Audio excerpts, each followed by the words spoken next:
Bab 2, The Millionaire Next Door. Hemat, hemat, hemat. Pada subbab yang pertama, mereka hidup jauh di bawah kemampuan mereka. Orang-orang dengan kekayaan luar biasa seperti dekamilioner seringkali memiliki gaya hidup dan kebiasaan yang jauh dari ekspektasi masyarakat umum. Meski memiliki kekayaan lebih dari 10 juta US dollar, mereka cenderung bersikap hemat, tidak tertarik pada kemewahan, dan memiliki barang-barang sederhana yang sesuai dengan selera pribadi mereka.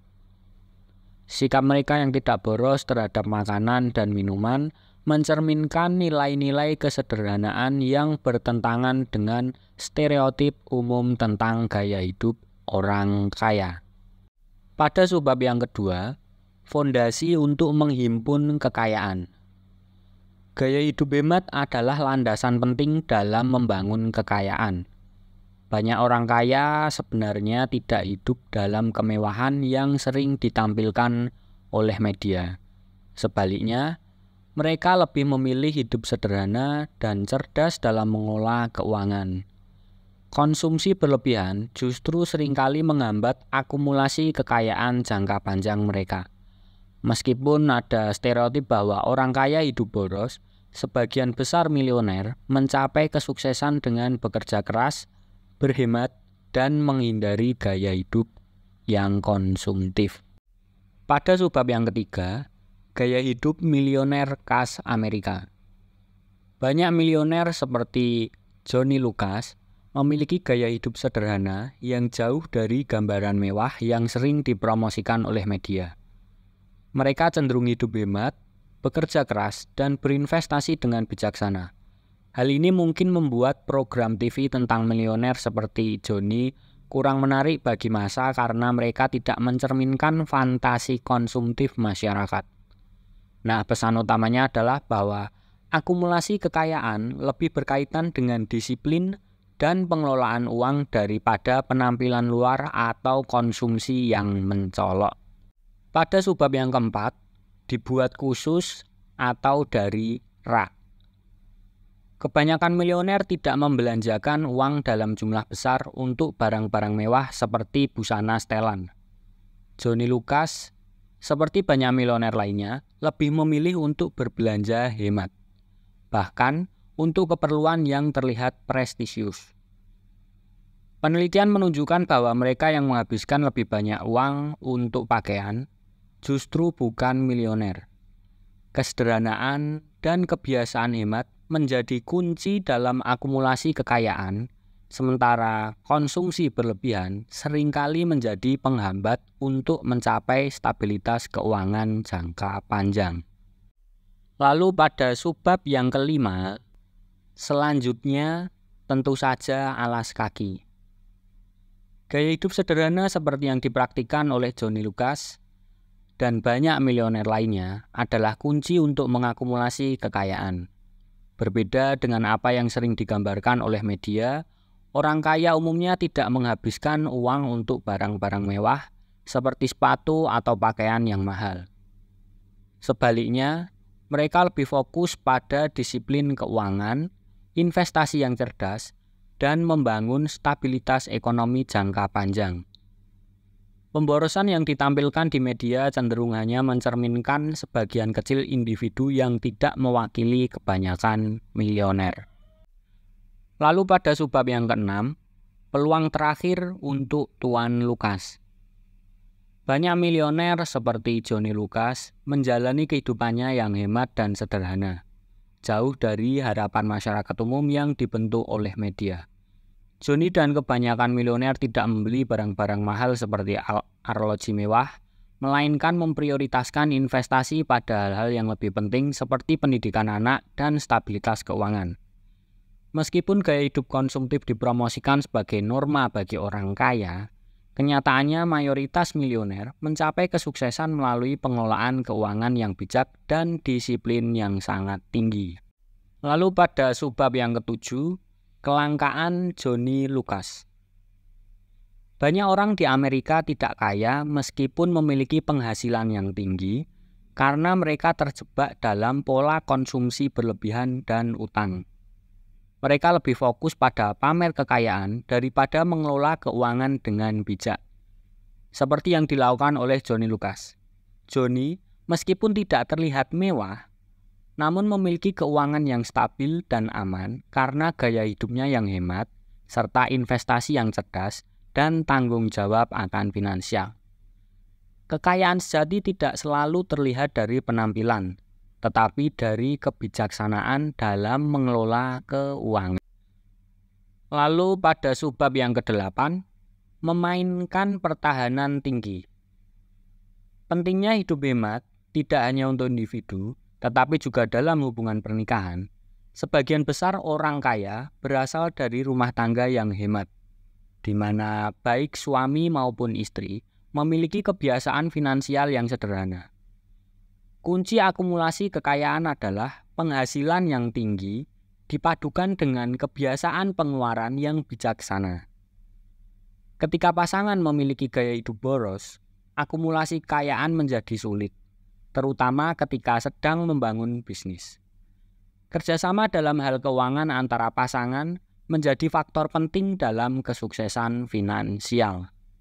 Pada subbab yang ke-9, pujian pada istrinya yang hemat. Kesuksesan dalam akumulasi kekayaan tidak hanya bergantung pada penghasilan besar, tetapi juga pada kebiasaan hidup hemat dan perencanaan yang baik. Istri seorang milioner yang tetap memotong kupon meski suaminya memberikan saham jutaan dolar, mencerminkan pentingnya pertahanan keuangan yang kuat. Orang-orang kaya seringkali menggabungkan strategi serangan atau penghasilan tinggi dengan pertahanan atau pengelolaan keuangan yang bijaksana. Disiplin dalam pengeluaran dan pengorbanan di awal sangat membantu dalam membangun kekayaan yang berkelanjutan. Nah, pada subbab yang ke-10, juru lelang yang kaya. Kesuksesan akumulasi kekayaan tidak hanya bergantung pada penghasilan tinggi, tetapi pada perencanaan dan pengendalian pengeluaran yang disiplin. Juru lelang seperti Nyonya Rul mencapai kesuksesan karena kemampuan mereka mengelola keuangan dengan bijak, terlepas dari fluktuasi penghasilan. Menyusun anggaran dan merencanakan keuangan, bahkan setelah menjadi milioner, adalah kunci untuk mempertahankan dan meningkatkan kekayaan. Prinsip keuangan yang disiplin ini berlaku pada semua kelompok berpenghasilan, bukan hanya pada mereka yang kaya. Nah, apakah Anda ingin menjadi kaya dan tetap kaya? Dapatkah Anda menjawab ya dengan bebas dan dengan jujur atas 4 pertanyaan sederhana di bawah ini? Pertanyaan pertama, apakah rumah tangga Anda dijalankan dengan menggunakan anggaran tahunan? Kesuksesan finansial bukan hanya soal berapa banyak yang Anda hasilkan, tetapi bagaimana Anda mengelolanya. Milioner seperti Nyonya Rul mengutamakan perencanaan, menyusun anggaran, dan menciptakan lingkungan kelangkaan relatif untuk mengendalikan pengeluaran. Mereka berinvestasi terlebih dahulu sebelum membelanjakan, memastikan masa depan keuangan yang stabil. Disiplin anggaran mungkin tidak menarik, tetapi hasil jangka panjang seperti pensiun yang nyaman dan stabilitas keuangan lebih penting dan layak untuk diperjuangkan. Lalu untuk pertanyaan yang kedua, apakah Anda mengetahui berapa banyak keluarga Anda membelanjakan uang untuk makanan, busana, dan perumahan? Kontrol atas pengeluaran dan anggaran adalah kunci untuk membangun kekayaan. Seperti Nyonya Rul, milioner yang disiplin tidak hanya berinvestasi dengan bijak, tetapi juga membuat rencana anggaran yang rinci untuk mengelola konsumsi mereka. Sebaliknya, banyak orang berpenghasilan tinggi gagal mengumpulkan kekayaan karena kurangnya disiplin keuangan. Mereka yang membuat anggaran dan mengendalikan pengeluaran mereka, seperti Nyonya Rul, dapat membangun stabilitas keuangan jangka panjang dan mencapai kebebasan finansial. Pertanyaan ketiga, apakah Anda mempunyai sasaran harian, mingguan, bulanan, tahunan, dan seumur hidup yang ditetapkan dengan jelas. Kesuksesan keuangan seringkali berhubungan erat dengan kemampuan untuk menetapkan dan mencapai sasaran yang jelas. Nyonya Rule, misalnya, berhasil mengumpulkan kekayaan yang signifikan dengan menetapkan sasaran yang terukur dan realistis, seperti merencanakan dana pendidikan untuk cucunya dan merencanakan keamanan keuangan setelah pensiun. Meskipun dia tidak memerlukan perencanaan yang rumit, ia tetap memiliki rencana yang jelas dan terstruktur. Sebaliknya, banyak orang yang berpenghasilan tinggi namun tidak aman secara keuangan seringkali memerlukan bimbingan lebih dalam perencanaan dan pengendalian anggaran mereka. Ini menggarisbawahi bahwa kesejahteraan finansial tidak hanya bergantung pada berapa banyak yang kita hasilkan, tetapi juga pada bagaimana kita merencanakan dan mengelola sumber daya tersebut. Orang-orang yang sudah mapan secara finansial, seperti Nyonya Rule, cenderung lebih bahagia dibandingkan dengan mereka yang belum mencapai kestabilan keuangan, karena mereka memiliki gambaran yang jelas tentang masa depan mereka dan dapat merasakan keamanan serta kepuasan dari pencapaian mereka. Dengan kata lain, menetapkan sasaran yang tepat dan merencanakan masa depan dengan baik dapat membawa kebahagiaan dan keamanan yang lebih besar dalam hidup. Pertanyaan keempat. Apakah Anda menyisihkan banyak waktu untuk merencanakan keuangan di masa depan? Milioner cenderung mengalokasikan lebih banyak waktu untuk merencanakan investasi masa depan mereka dan memanfaatkan pengetahuan serta pengalaman mereka dalam bidang tertentu untuk membuat keputusan investasi yang cerdas. Sebaliknya, banyak orang dengan penghasilan tinggi namun kekayaan bersih rendah seringkali gagal menginvestasikan pendapatan mereka dengan bijak. Meskipun mereka memiliki pengetahuan atau akses ke informasi yang dapat membantu mereka meningkatkan kekayaan.